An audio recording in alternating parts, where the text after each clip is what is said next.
Good afternoon. Welcome to our ISO, Beyond ISO collaborative webinar together with the EUATC, ISO TC 37 SC1, and now also ASTM.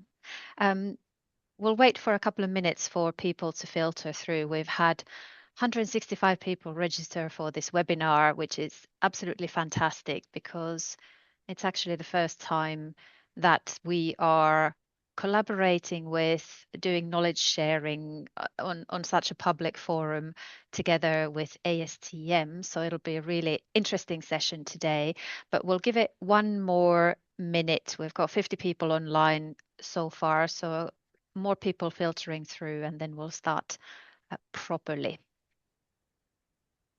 Perhaps you'd like to say who you are. My name's Jeffrey Bowden. I'm Your from name the is Jeffrey EUATC. Bowden. And you And my are name is Rice. Risa McNabb, yes. And Jeffrey and I are doing a tandem these days. So Jeffrey is the existing outgoing General Secretary of the EUATC, and I am the new incoming General Secretary, but we're doing a tandem performance for the for the next few months or 2026. Okay, it's 1 minute past. I think we're ready to start, and people might still be filtering through, but that's fine. So, a warm welcome to this knowledge sharing webinar looking beyond ISO, and today looking specifically at ASTM standards and their importance, not just in the US market like advertised, but in the global language services market. And we are hugely fortunate to have Alan, I'm going to say the grand old man of language services standards, Alan Melby, and his sidekick, not yet grand old man, but very knowledgeable indeed. Otherwise, Steve Lank, really warm welcome to you both there. And before we let you get on with your presentation, just a couple of housekeeping items. So this is a knowledge sharing webinar organized by the EUATC and ISO TC 37 SC5 Secretariat. We will be recording the session and it will be shared with all the registrants, but also more widely with our global language services audience and also on a new European Commission knowledge sharing portal. All of you within the audience are muted and your cameras are off, but we've got a Q&A feature which Jeffrey will be monitoring. So please do feel free to ask questions, put your comments and notes in as Alan and Steve are going through their presentation, and then we will have plenty of time at the end of this hour. Jeffrey will moderate the questions, and Steve and Alan are really keen on hearing your views and your comments and your questions, because this is really the first time that we've got an opportunity to have this very open, collaborative conversation and knowledge sharing. Have I And I forgotten just anything, say, Jeffrey? well, just one thing. Anyone who would like an attendance certificate, please get in touch. I will pop an email address where you can request an attendance certificate for your continued professional development portfolios, if that is your bag. So everyone will get something. And as Raisa said, the presentation and the recording will also be available after the show. Okay, I'm going to turn off my camera, and so will Raisa, so you can concentrate on Steve and Alan, and I'll be monitoring your comments and questions, and we'll have those at the end of the presentation. So it's a temporary goodbye from me. And the same from me. Over to you, Steve. Alan. All right, well, we'll get ready then. Well, thank you very much. I would like to just thank EUATC and Jeffrey and Race in particular for giving us the opportunity to speak to you all today about ASTM. We think it's super important that these two groups, ISO and ASTM, talk about what we're doing. So so each of us knows what's being developed. So we're not working at cross purposes. So this is a wonderful opportunity to talk to you all about ASTM and what we're doing. Alan and I have been working with ASTM standards for many years. and are excited to share our knowledge with you. And, as Isa said at the beginning, the original title of this standard was, this webinar was, related to the importance of ASTM standards on the US market. We've tweaked it a little bit because we feel, ASTM standards are international standards. Even though they're developed in a US context, they are applicable across markets and across the world. So we've tweaked it to talk to you about, their importance in the language services market writ large. And I hope that by the end of this conversation, the end of this webinar, you will agree with us. So having said that, we'll just get started, talk a little bit about who we are. This is, I got a little bit, carried away with ChatGPT the other day and created these images of myself and Alan just for fun. I think I look better as a cartoon. But so just a little bit about me. You've read my bio, I think, but I've been working in the industry since 1987. I've got my background in translation and interpreting for Spanish, and I am the CEO of a language services company that's based in Denver, Colorado. Although I work myself remotely from Washington, D.C. But for the purposes of today's conversation, I'm here representing ASTM. I have worked with ASTM in standards development for language services since 1998. And was the original chair of the committee that developed F2575, which ultimately became the language translation standard practice that we have with us today that we're going to talk to you a little bit more about. And so I'm super involved in standards development here in the US, and kind of on the side with what's going on with ISO through my colleagues with ASTM. So I'm super excited to talk to you today about what we've been up to over the last almost 30 years. And Alan, why don't you tell us a little bit about yourself? Well, I'm really pleased to be part of this webinar. I'd like to thank Risa and Jeffrey for arranging it and reaching out. I'm a certified French to English translator, certified by the American Translators Association, definitely a Francophile. And I am also a member of the FIT, that's the International Federation of Translators, the FIT Standards Committee, recently reorganized. During the previous mandate, they call it, or term, I was the chair, and now we have a new energetic chair from Costa Rica, and we'll see, I'm expecting a good collaboration in the next 3 years. I'm also past chair of FIT North America, the regional center. And Christina Green, the long-term focus of service in ATA, who has been on the board, is now chairing the FIT North America region. So that I can focus on labels on translation output, which you'll hear about later. I'm also president of a small nonprofit, LTAC Global, and the Tranquility Division, which you'll learn more about, is leading the consortium of a number of partners who are promoting this idea of labels. So if you're curious, that's good. Turn it back to you, Steve. All right. Thank you, Alan. All right. So just to tell you quickly what we're going to talk about today, I'm going to give you a brief overview of ASTM. I think that, ASTM has been around for a very long time, but not many folks outside of the US are necessarily familiar with it. So we're going to give you some of the history of ASTM and what they have been doing. Also about ASTM specifically with regard to language services and standards. We'll go over what our published standards are, give you sort of a brief overview of what those are, as well as what we feel the importance of ASTM F43 standards are, both within the US and worldwide, and how they complement and enhance what is happening with ISO.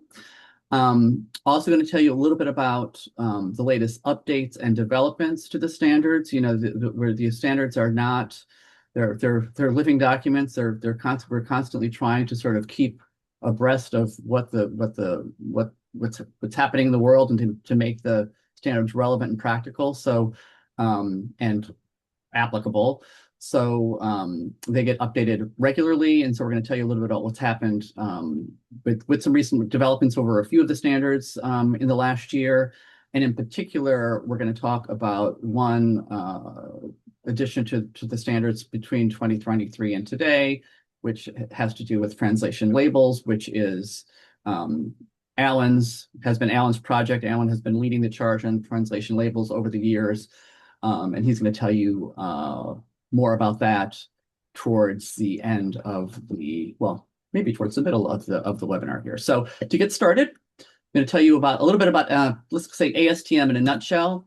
ASTM was for an organization that not many people know about. It's very, very old. It was founded in 1898 as the American Society for Testing and Materials, which makes it the oldest continuously operating standards organization in the world.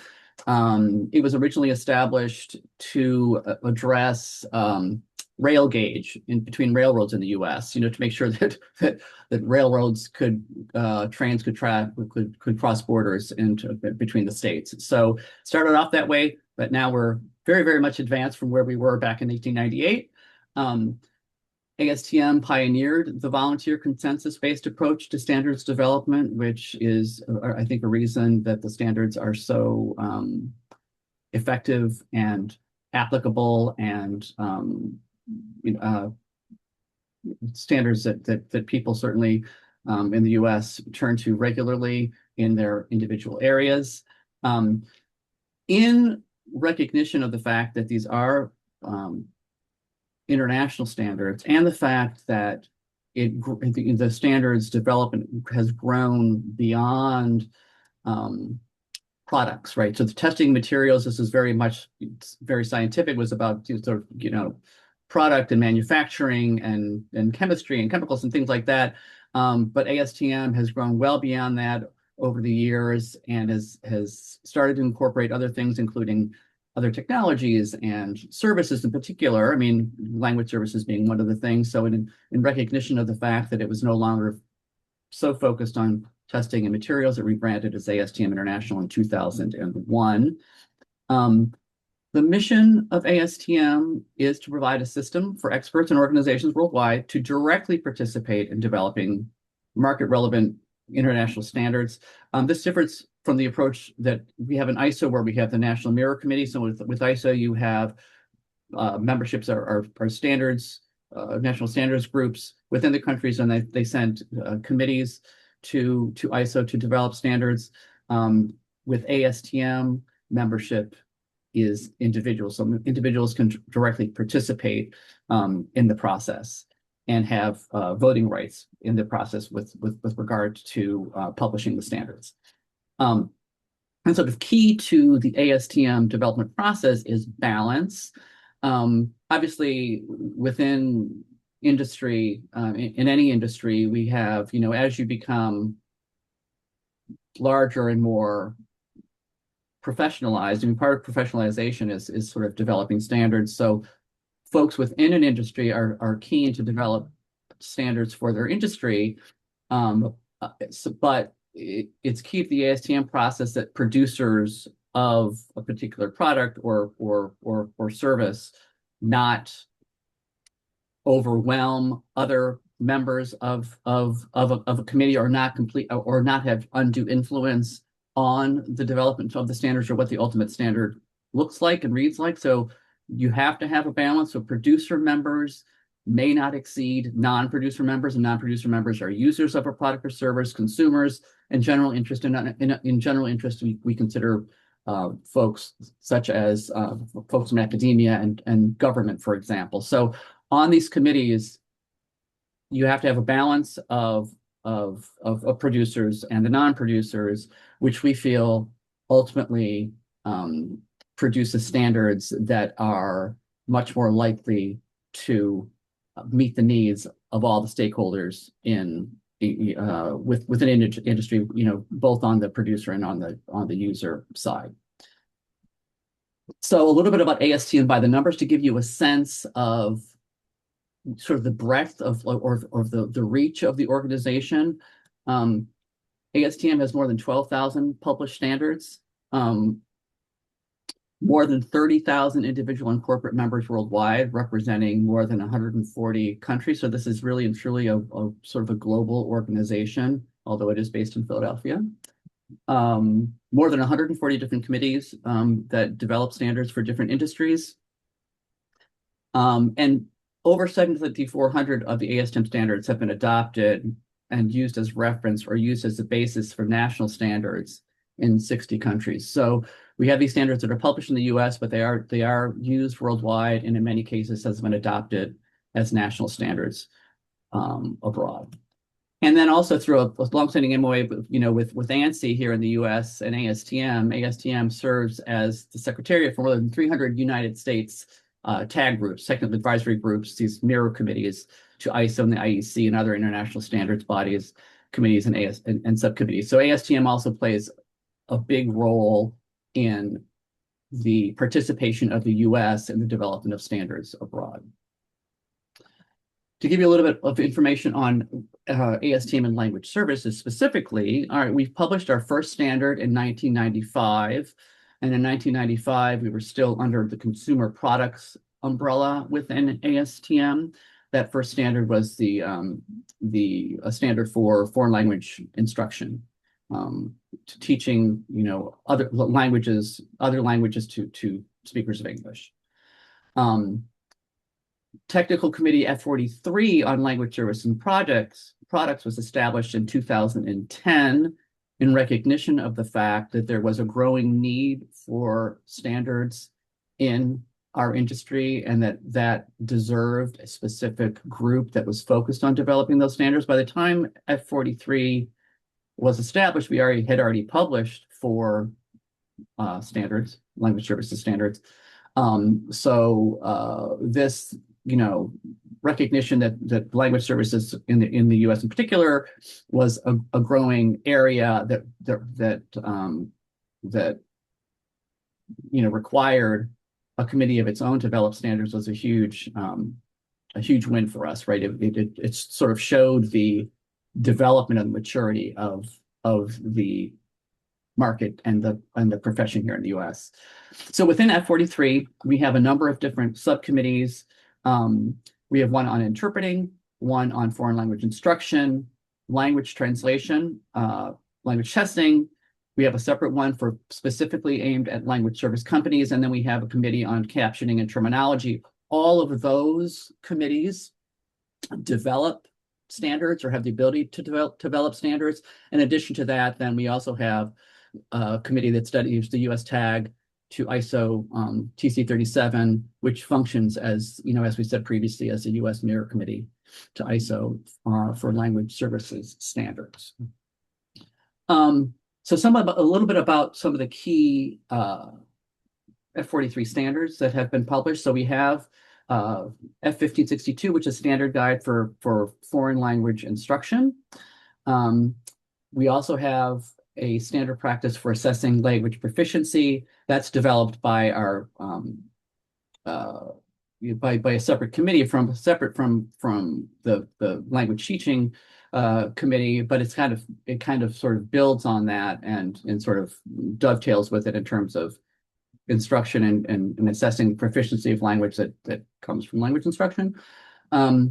We also have 2089, which is our standard practice now called for spoken and sign language interpreting. We're going to tell you a little bit more about how that has progressed and changes to that standard that have taken place over the last year. We also have a standard that is specifically to assess interpreting performance, so both to assess performance of an interpreter, but also to assess skills that an interpreter needs to have. And if when you are sort of when individuals or companies are looking to evaluate interpreters, to be able to test those interpreting skills for their ability to sort of to practice and to be successful in the field. Then we have our standard practice for language translation, which sort of focuses on language translation projects.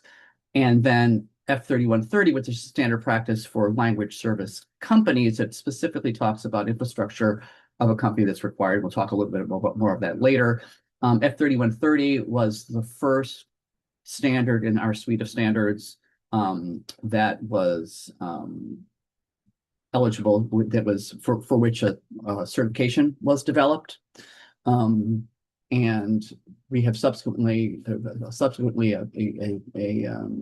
certification has been developed against F2575, and I'm very proud to be able to say that my company was the first company to be certified against F2575. We are also certified against 3130 and ISO 17100. So we felt the need ourselves to sort of to not just focus on the ASTM standards, but also to sort of certify ourselves against the ISO standards. So I think that the two things go together very, very well in terms of the global reach and the clients that we're trying to reach and to serve. So a little bit about what we feel is the importance of ASTM standards. I'm going to give you some examples here of sort of how ASTM standards we feel complement and sort of expand upon what ISO is doing and enhance what is happening on the ISO side. For example, we have F2575, which is our translation, language translation standard, which we view as the sister standard to ISO 11669. The difference here, though, is that F2575 has now become a requirement standard. 11669 is for guidance, and so we feel that there's some complement there. You know, a requirement standard has a little bit more bite to it, a little bit more teeth,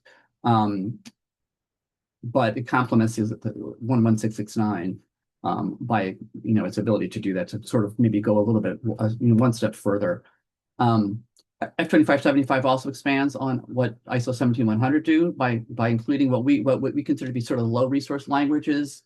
ISO 17100 focuses very much, on sort of the credentialing and the qualifications of translators, and the requirements for study and certifications and credentials are very much focused on high resource languages, where there's a lot of training available. There's a lot of translators who are available who have had that course of study and can get those certifications.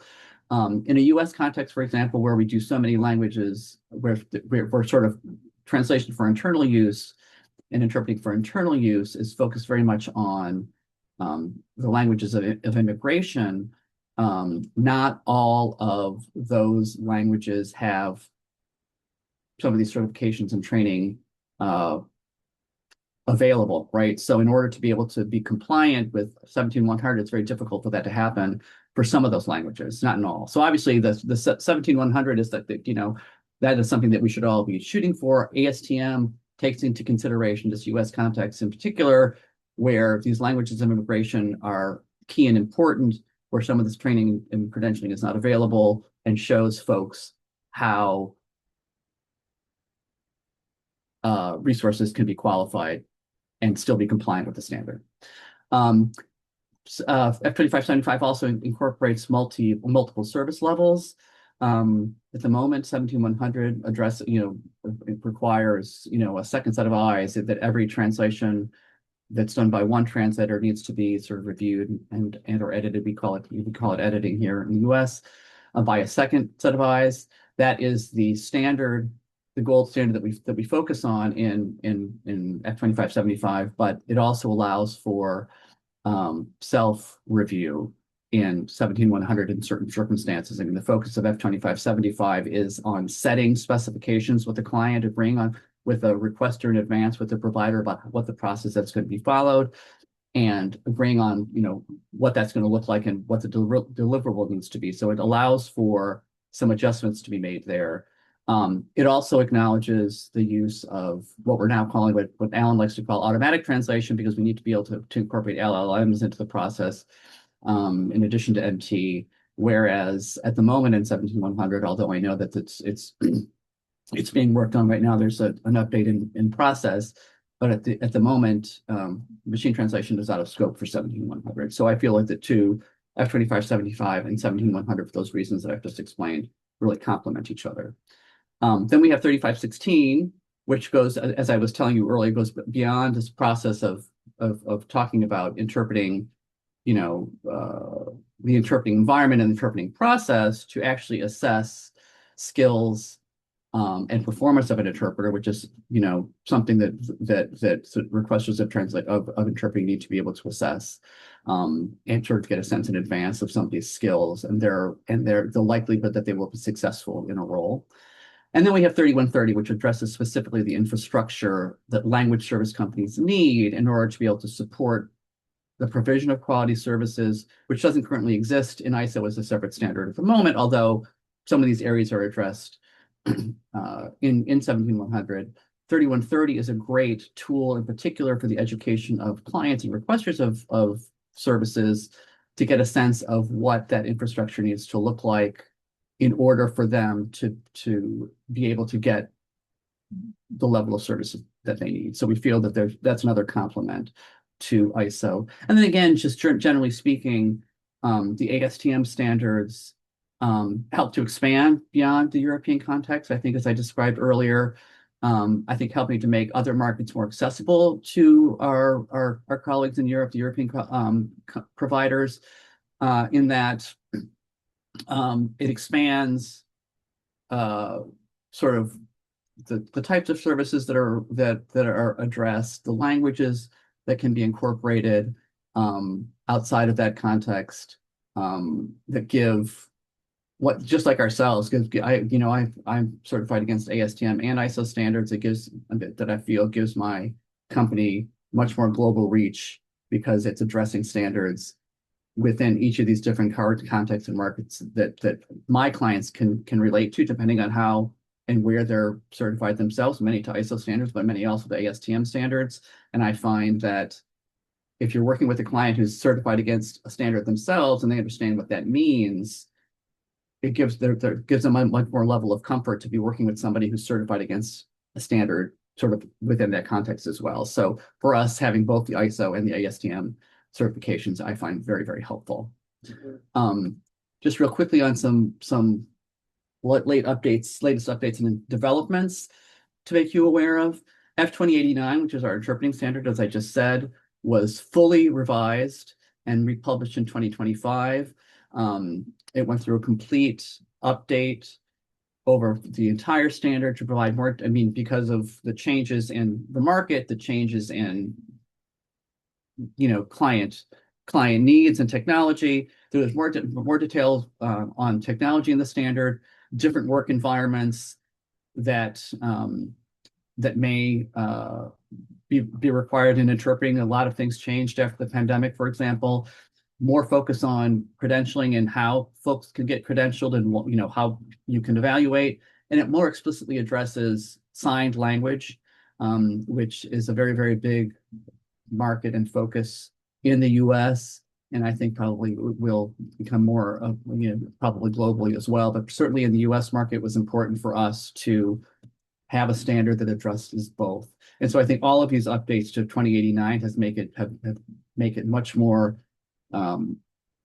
applicable across sort of the US, but I think the global market, and it makes it more global in scope.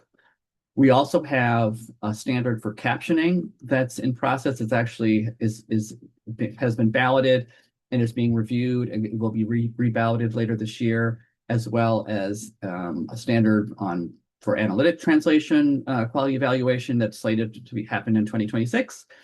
And then F2575, which again is our translation standard. We first published our update in 2023, which moved it from a standard practice to a standard guide, which gave us, other way around, from a standard guide to a standard practice, which then gave us the ability to create a certification against it. And translation labels were mentioned for the first time in that standard in 2023, and that was the first time that labels were mentioned in any standard. And they were recently updated in 2025 after much discussion from 2023 on, which I am going to pass over to Alan to talk to you about right now. Alan, over to you. Thank you, Steve. So I'm going to talk about the evolution of the Labels Project, at least the Labels Project I've been involved in, which started in late 2021. That's ancient history. the overall objectives are to protect consumers so they have a better idea of what kind of text they're looking at, and to promote the profession. The profession, professional translators, terminologists, interpreters, and in particular, professional translators. So let's look a little bit more at this evolution, Steve. Let's look at that next slide. There we go. Right now, you've probably noticed that there's a lot of buzz about labels on AI content of all types. There's a recent September 2025 law that was passed in China, which requires actually labels on AI-generated content, images, speech. So if you know if it's somebody, a voice is an artificially generated voice, it's nice to know that, especially if it's your voice. And if it's a fight scene between two famous actors, this was in the news this week, that was generated entirely by AI. And the text has been generated. There's a lot of papers that are submitted to journals these days that are AI generated with practically no human involvement. So very important, these labels efforts. And the European Union is quite far along on a transparency guidance project, which is under DG Connect, which is part of the European Commission. And I've been watching that to require labels. Now, they're focusing on the complexity of, well, is it all AI, or is it all human, or is it some kind of combination where a human gets involved as well? Which brings us to the question of, is this distinction, this binary distinction, is it an AI-generated piece of content, or is it a human-generated piece of content? Is that distinction sufficient for translation output? And that's a type of text. Translation source text, translation output is a target text, if a lot of you would call it that. Is this distinction sufficient? Well, we thought maybe in 2021, we thought, well, that might be enough, but no. Let's look at the evolution since then. The first actual distinction we made was, well, is it machine translation or is it human translation? That turned out to be a bit naive, as all kinds of hybrid scenarios became more evident and more used. So we also found that it's easy to put the label human involvement when the human involvement is not sufficient. For example, people started saying, well, we had a human look at the target text, at the translation output. That human, by the way, doesn't speak the source language, never looked at the source text. But hey, they looked at the target text, pretty good. They could read it. So, hey, that's human label on the translation. And there was a huge pushback on that idea. Like, hello, that's not enough. Bilingual comparison is needed. And in the wake of that pushback in the translation community, at least within the ASTM discussions, that you need to not only look at the target text to see if you can read it and if it makes any sense, but does it actually correspond to the source text? And as machine translation got more and more fluent, that became a much more relevant question. It was not as easy to detect that it was a machine translation without looking at the source text, because it became more fluent. So that influenced the first set of labels, the ones that were published. They were decided on in 2022, and then, as all of you who are part of the standards development process know, it takes a while after the content of the standard is stabilized and there are no more substantive changes, and it goes through editorial changes and publishing. In 2023, that came out, but with a note at the end, see this web page for updates, because we're not convinced that the labels that were decided on in 2022 were going to last. And in particular, something that became evident in 2022 is that translations produced by non-professional, non-qualified translators were no longer clearly distinguishable from raw automatic translation. That was, if you can remember back to 2022, that was a big deal then, when that became obvious to me and others, that it wasn't enough to say, not only was it not enough to say that a human was involved, not only was it not enough to say that the human looked back at the source text to check correspondence or produced it from scratch, but it needed to be a qualified professional.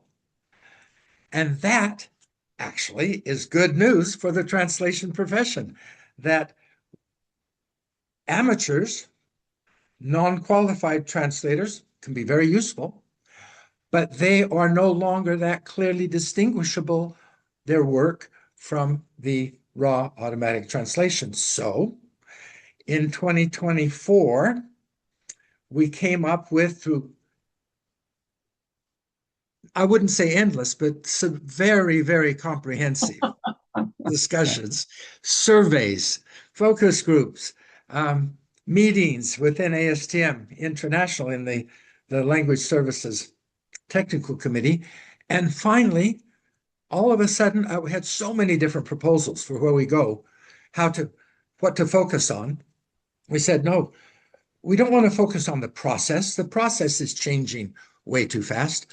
We want to focus on, at the highest level, on the person who is either producing, revising, post-editing, or otherwise verifying that this translation meets the agreed on specifications. Specifications is a big part of ASTM F2575 and a big part of our sister standard, ISO 11669. If any of you who have looked at either one, you can see that that is the heart of these standards.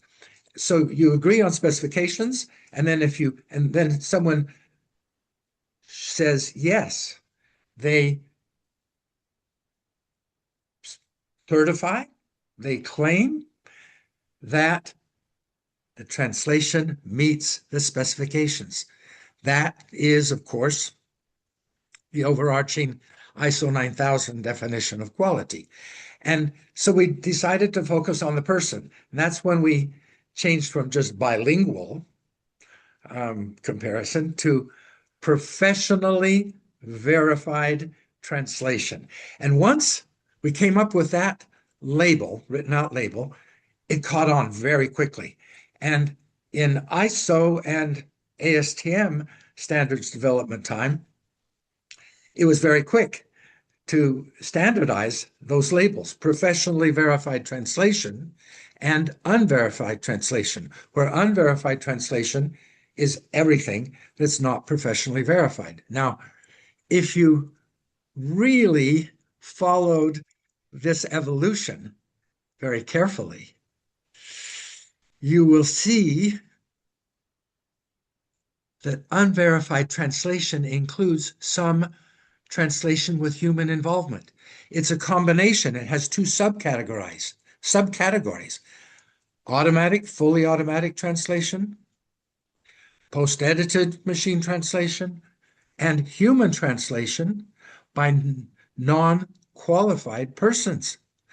So this is the first time that the top level distinction has put humans over with machines. It's a little painful, but it's also good news for the profession, because the professionally verified translation has its own high level label. Now, For those of you who haven't heard this evolution before and have not heard about these labels, you might have to sit back and think about it for a while, whether you can live with it.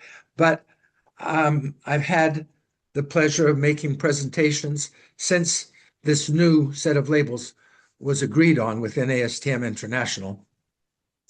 I've made presentations at a number of locations in Europe and North America, and have received a rather consistently positive response. And I hope that when you think about it, you'll say, hey, that's good as well, to make that as the primary distinction. And then you can say, well, within unverified translation, what was the exact process, if you want to know? And within professionally verified translation, well, how do we know that this is a qualified professional? What are their areas of competence? What is their evidence? And you can go into more detail, but at the highest level, it's professionally verified, unverified. And as I was saying, it was a short time from 2024 to 2025 that we took one subsection of F2575 and did an update. And it's nice, within ASTM, they republished the standard with the update. It's not a separate amendment standard. So now it's been integrated, and the 2025 edition of F2575, section 10.2, for those who want to look, has been updated with these new labels. So what does this mean? Where do we go from here, Steve? What's next? There we go. Yes, a logo. And a number of my valued colleagues said, once we agreed on these labels, we better get going on a logo. Now, the logo, the labels are standardized in the standard. If you want to be certified against the standard, you should use the written out labels that are in there, no other labels. But the logo has to be owned by some nonprofit and licensed as what's called a certification mark. It's a type of certification mark, a logo mark. And then everyone who agrees to the rules that are in ASTM F2575 about how to use the labels, they can then use the logo. So we thought, oh, what logo should we use to make it really visual to go along with the written out label? And we did a lot of brainstorming on that, a lot of surveys. And our first attempt was to come up with a logo that would immediately suggest professionally verified translation. We found that it's really not that easy for people outside our community to even recognize that it's a translation logo, except for the well-recognized Google translation logo. And we thought, oh, we better stay away from that. That's their logo. And we also agreed we wanted it to be language independent, no letters, not even Han characters, no letters at all, just visual. And then we had a debate, well, then people won't know that it's translation related or language related, translation or interpreting. And then one of the key members of the team said, you know what? When logos first come out, even logos that are very popular, they're not initially recognizable as what they stand for, but people learn. So now I'll tell you, with that prelude, I'll tell you what happened when we hired a professional graphic designer to come up with a logo. First, and this is called the symbology for those of you who are into logo development, the symbology of the logo. We have an outer box, which is constructed from a broken line, which indicates that the source text or the source speech, but with a focus on translation, the source text is usually not accessible, typically not accessible to the consumer. If they can get to the source text, they probably can't read it. If they can read the source text, then you must ask yourself, why do they need a translation? In the vast majority of situations, the source content is not accessible to the end user. But what is accessible, if we go to the next slide, is the target content, typically translation output in this presentation. And that's a solid line. Now, that's not the only possible interpretation of broken lines and solid lines, but that's our symbology, which we'll try to get people to identify with. But then you have to have something for the verification. We tried a whole bunch of marks and finally agreed on this variation of many, many check marks. By the way, this check mark in a survey I conducted at an artificial intelligence conference, not at all focused on translation, nearly every survey taker responded that it was either checked or verified. A lot of them actually used the word verified without any prompting. So we're pretty happy with that check mark, but now we've got to put it all together. So what happens? Well, so then how does that look like for a logo? No, not a logo. It doesn't look like a logo. And so then we had the idea of making all these elements concentric. And now, unveil, there we go. This is the logo that the professional graphic designer delivered. Now, clearly, it doesn't say translation until you know that that's what it's about. But when you do know, it's distinctive. Typically inaccessible source content, accessible target content that has been verified by a professional. And one reason we wanted to keep it so simple, that was one of the requirements, was that we wanted to be able to scale it down. And one of our colleagues, who many of you know, Sue Ellen Wright, kept saying we ought to be able to scale it down to the point where it could potentially be an emoji. So it could actually appear in text as, oh, from here on, it's professionally verified, until you get to the unverified logo. And so this actually, when it's in the SVG format, it can be scaled down to very small or up very large. And this then is the logo that has now been protected through an international application through the U.S. Patent and Trademark Office. It hasn't been ruled on. That will be a while, but nobody else can come in at this point and propose a similar logo that would be confusing in the language community. So this is the evolution. I've taken you through from 2021 to 2026, almost 5 years of evolution here in just a few minutes. And now let's look at the bottom line. Ta-da! As of not long ago, labels for translation output are ready for implementation. The written out labels have been standardized. The logo is protected. We're ready for people to apply for a license to use the logo. And back to you, Steve and Raisa. All right. Well, thank you, Alan. And now, Raisa, we're ready for any questions that people might have. Fantastic. Jeffrey's busily working in the background. I know there were a couple of people who wanted to leave comments and questions. Can I be the first one to ask a question? Going back to the ASTM standards and the standards that are, that you can certify against, where would one go to get certified to an ASTM standard? At the moment, I mean, so this is a separate organization from the ASTM itself, because ASTM themselves do not certify, just similar to sort of the ISO process. So at the moment, there is an organization, Orion Assessment, that is currently has developed a certification against it. They're based in Toronto in Canada.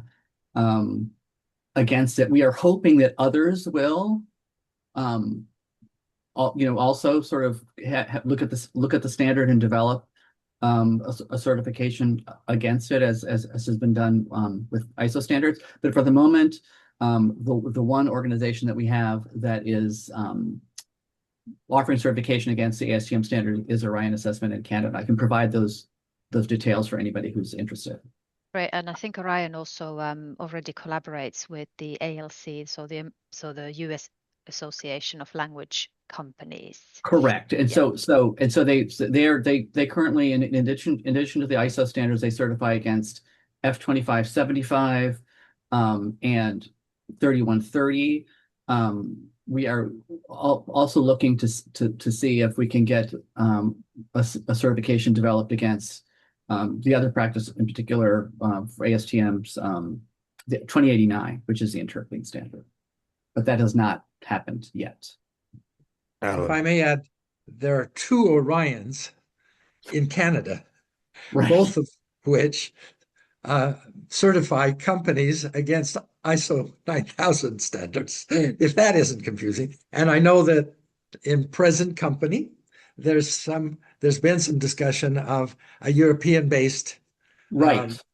certification of ASTM standards as well, which we, as Steve said, we would welcome. Okay, thank you very much, Alan. Look, we've got a few comments and a few questions. Mustafa, who's virtually a season ticket holder of the ISO update series, he needs a little bit of a clarification on some terminology used. Can you just use what is he wants to know? What is a label timeline? Now, I missed it because I was focusing on something else. But you obviously said something which raised a question mark in Mustafa's mind. Perhaps you could just elaborate and simplify that for him. So the timeline I was referring to was from the very first notion of labels within this project, which was in conjunction with a Translating and the Computer, well-known series in Europe, in November of 2021, where we talked about labels in a context of a panel discussion. And that's when we just came up naively with, oh, we should label machine translation, human translation, which turned out to be woefully inadequate as the top level distinction. And so the timeline I was referring to was from November 2021 until December 2025, when the new labels were actually published in an ASTM standard. So it took 4 years. Does that address the question? I think there's a very nice graphic, as I recall, in the presentation, which Mustafa and all the other participants will get hold of, which actually plots the line, the timeline as to labeling very nicely. We've got a few from Emma Whitemoss. Now let's just do them one at a time, and then either of you can chip in. If we want to learn more about the standards you have mentioned, do we need to purchase them somewhere? And if so, how much are they? Okay, I'm glad you asked that question. So I've just popped up onto the screen. So if you go to astm.org, you can find out more information about ASTM standards. Just like with ISO standards, you have to they are for purchase. However, if you were to purchase all of the ASTM standards separately, I think the cost of that, they're each about like $75 a piece or something along those lines. It would be something in the $400 and some dollar range. But to become a member of ASTM, you get access to all of the standards, and ASTM membership is $115 a year. So you can go to astm.org and get information about the standards. You can look them up and find out details. So you get the information on the scope and things like that. But you can't get access to the full standards without either purchasing them or becoming a member. And I again, if you're looking for value for money, it's best to become a member of the organization because that allows you to sort of participate in the development process, but it also gives you access to the full suite of standards. Okay, that's very helpful. Emma's actually she put her hand up during the meeting, and I knew she had a tsunami of questions. So if everyone will just stand by for a minute because they're all extremely relevant. She asked, do US-based clients mandate that language service providers have some of the standards produced by ASTM, or is ISO generally still widely recognized and accepted? And that's a question I have to say went in through my mind as well, bearing in It, mind what Alan was saying about the linkage between ISO and ASTM. if you don't mind, Alan, I'm going to jump in here. ISO standards is 100 is recognized. So if you're ISO certified, that's super helpful already. ASTM standards, it's taken us a long time, but ASTM standards are finally starting to be ASTM language services standards are finally starting to be recognized, particularly in the public sector. So we see ASTM standards referenced in tenders, RFPs from state and federal government offices more and more. So they're looking for certification of some kind or compliance with the standard of some kind. So I would say that if you're ISO certified and you want to sort of work in the US, that will help you. Private sector clients are a little bit different. I mean, it depends. I think that all clients are looking for some kind of certification or some kind of indication that you're compliant with best practices. So I would say that if you've already got ISO certification, you're probably fine. I would love for everybody to be certified against ASTM as well. In my particular case, I chose to do both because I think some clients, particularly in the US, because they're ASTM certified themselves, look at ASTM. Where others who are more familiar with ISO look at ISO. So from my perspective, as a runner of a business, it made sense to be certified against both for me. But I would say that if you are already ISO certified, it wouldn't be a requirement that you be ASTM. That's really helpful. A couple of other follow-ups. We're running short of time. Right. Is there legal or industry pressure to adopt translation labeling, in your opinion? Again, that comes from our frequent flyer, Emma. Thank you, Emma. Yeah, that's yours. The pressure for labels in general on AI generated content is coming from governments very quickly. And by the way, if you have the label AI generated text on translation output, that implies the label unverified translation, by the way. But it does not. But the absence, the human label does not necessarily imply professionally verified translation. That's the key question. Where does that pressure come from? I think it needs to come from many sides. It needs to come from consumers who want to know what they're consuming, what kind of translation they're consuming, and whether they can trust it. It needs to come from translation companies who want to be able to differentiate their outputs, whether they're offering verified or unverified translation, as a matter of transparency, as a matter of avoiding liability for translations that are not verified by clearly labeling them. So, and I think government, maybe not in this neck of the woods, as we say, but in other countries, I think we'll get governments involved also in recommending, if not mandating, these translation labels. I think it needs to be a huge consortium of interested parties who agree that it's in the best interest of producers and consumers and translators, everyone's best interest, a triple win, as I've said sometimes, to use the same standardized labels. And that's why we're hoping that eventually these same labels will be adopted by ISO so that we've got one worldwide set of labels. Back to you, Jeffrey. Okay, well, we're virtually out of time, but we can carry on for a little bit longer. Just to remind, there's one more Q&A, but let me just double check. Yes, actually, it's a question that struck me because you did in the list of, I think, Steve, when you popped up on an early slide, the different standards you've got, Right. all but one of them were parallel universes in the ISO world. And there was one outlier, which ISO hadn't gone and looked at, and I can't remember what it is off the top of my head, but the question is there duplication between ISO standards and ASTM standards? I think there is, except for one where you've gone, the US side has gone further, and no doubt ISO is going to have to play catch up. Is that a correct assumption or an interpretation of your slide? Well, I think so. I think that there's overlap between the standards. I think that on the ISO side and the ASTM side, we address many of the same things, but maybe not necessarily in the same way. But there is at least one standard. I think you might be referring to the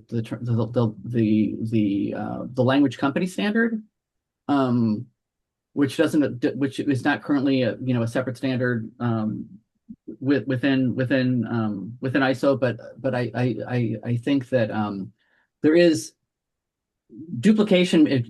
Implies that they're sort of not relevant. I think that sort of it's not necessarily a duplication of effort. You're sort of addressing the same type of issues in different contexts, but I think that rather than duplicating themselves, I think they complement each other really. Okay. Well, look, we have to wrap it up there. We've gone over slightly over time, but I know that So Jeffrey, Alan if Melby I may, always charges me overtime. so Jeffrey, if And I it may, is- the yeah, questions please. that didn't get answered, please email me there. You've done us proud. AKM. I promise you've done us proud. You've gone through every single question. And I need just to do a little housekeeping and a promo for the next knowledge sharing event, which is on the 20th of April. It's an ISO standards catch up on the revisions of 17100 and 18587.